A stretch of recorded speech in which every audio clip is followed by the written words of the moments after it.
In much of Nolan's oeuvre, as his films come to a close, there's often a scene which unlocks the film. There are normally these larger-than-life, grand moments where mystery is unveiled before your very eyes. When Nolan was tapped to adapt the Odyssey, it perhaps felt like a strange fit.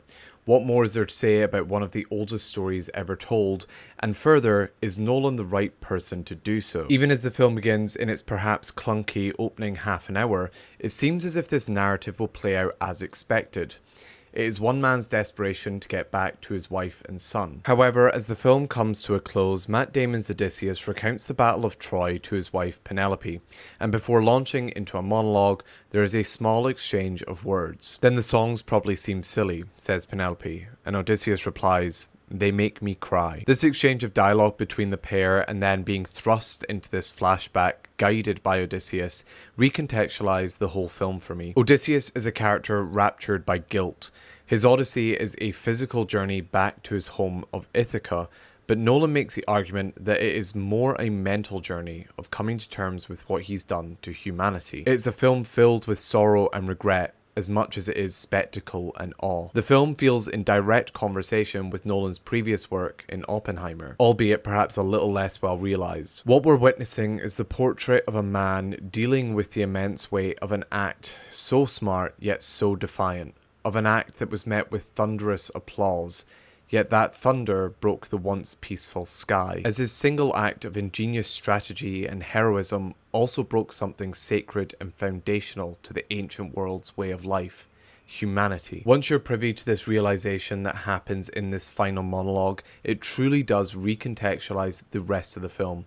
Odysseus' journey to escape his own mind, to escape what he's done, an unwillingness to return home for fear of what it would have become. He is a character with immense sorrow and regret, which perhaps isn't as forthcoming through Damon's performance throughout the film, but the sorrow is baked into the fibres of the filmmaking. Most notably, in the film's structure, where our narrative begins, Zeus's law has already been broken. Odysseus' decisions have rippled throughout Greece and made their way back to Ithaca. Our journey throughout the film with Odysseus is fragmented and disjointed, but emphasizes this man's desire to forget, to remember slowly, as the guilt, the horrors, the sadness he has encountered would be too much. In scale even, we see just how small and insignificant Odysseus and his crew feel against the vast open air and ocean that lies ahead of them.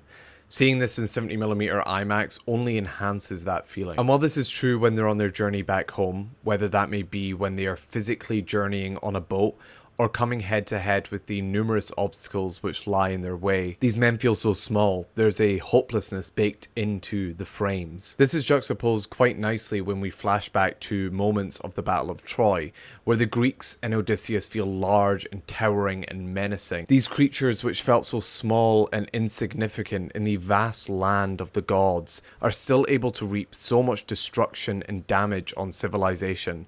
It's genius storytelling through images. You could argue that the edit itself also is in support of this idea of sorrow running throughout the film, and while I may find that on a rewatch, initially it is the grievance I have with the film. Everything moves so quickly, there's not a lot of chance to sit with anything that's really happening. It's cut incredibly fast. The moments when this isn't happening are the standouts of the film. Odysseus' monologue scenes, scenes between Penelope and Telemachus, Elliot Page's gorgeous monologue, the moments when the movie gets to breathe, it really sings. I'd be remiss as well if I didn't talk about the sound design in the film.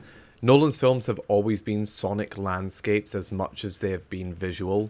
There's as much emotion in the sonic delivery as there is in the visual. I do often come back to the quote from Tenet, "Don't try to understand it, feel it," as I do think Nolan tries to communicate as much as possible through his sound. The Odyssey is no different, and quite frankly, it might be his best sound work to date. The overbearing cacophony of sounds that are demonstrated during these scenes of grandeur and spectacle but are telling a different story. Screams become the symphony to victory, and in moments of resolve and regret, silence becomes deafening. The integration of this sound design with Ludwig Göransson's score is absolutely magnificent. It is unbelievable how this man keeps knocking it out of the park time and time again, but I truly think he has found a spiritual collaborator in Nolan. Göransson is doing something so unique here, which feels completely different from every other score in his catalogue. Writing themes for each of these characters and weaving them into the film makes each of these people feel more nuanced and coloured.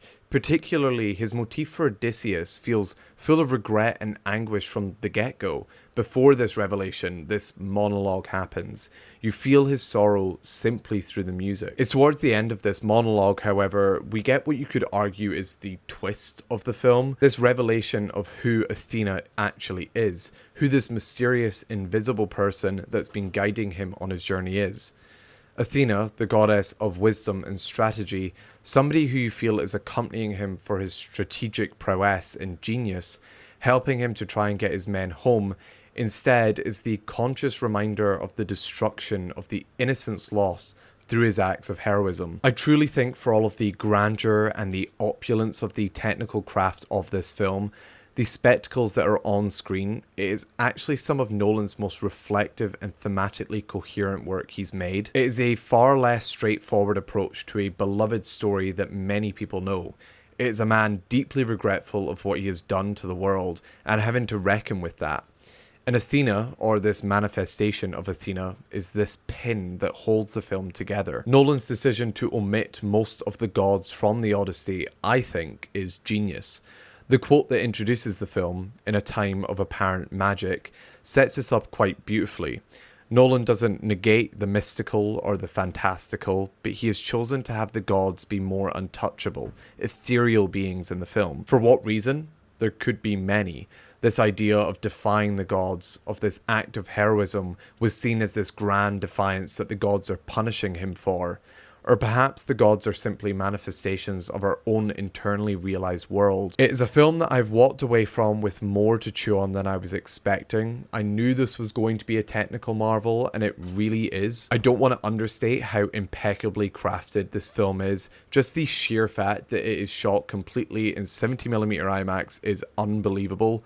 Every frame is gorgeous, though I wish some lasted longer. It's just a master at work. It's a film chock full of great performances. Damon is a wonderful lead. I do wish we felt more sorrow from him. However, I do wonder if this changes on a rewatch. What I will say is that these side performances are what really captured me.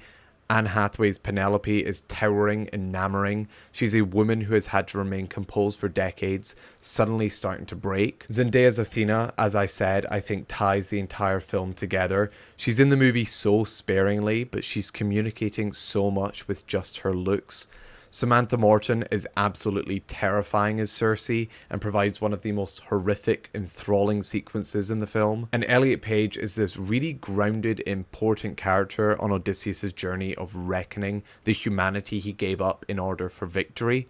He delivers an absolutely stellar monologue that I think is up there with the best scenes in the film. Truly, truly enamored by this film. It's hard to believe it even exists. And for as much as I'm glad for the spectacle, I'm even more glad for the emotional depth and resonance. In a story of gods and monsters, Nolan's real trick is unearthing the humanity. Thank you so much for watching this video. This is my initial review of the Odyssey. Time may change. You can follow my thoughts over on Letterboxd to see if I go up or down on the film. As always, you can find my daily musings and thoughts on film and TV over on my Insta and TikTok at foundinframes, and I will see you in the next video. Bye.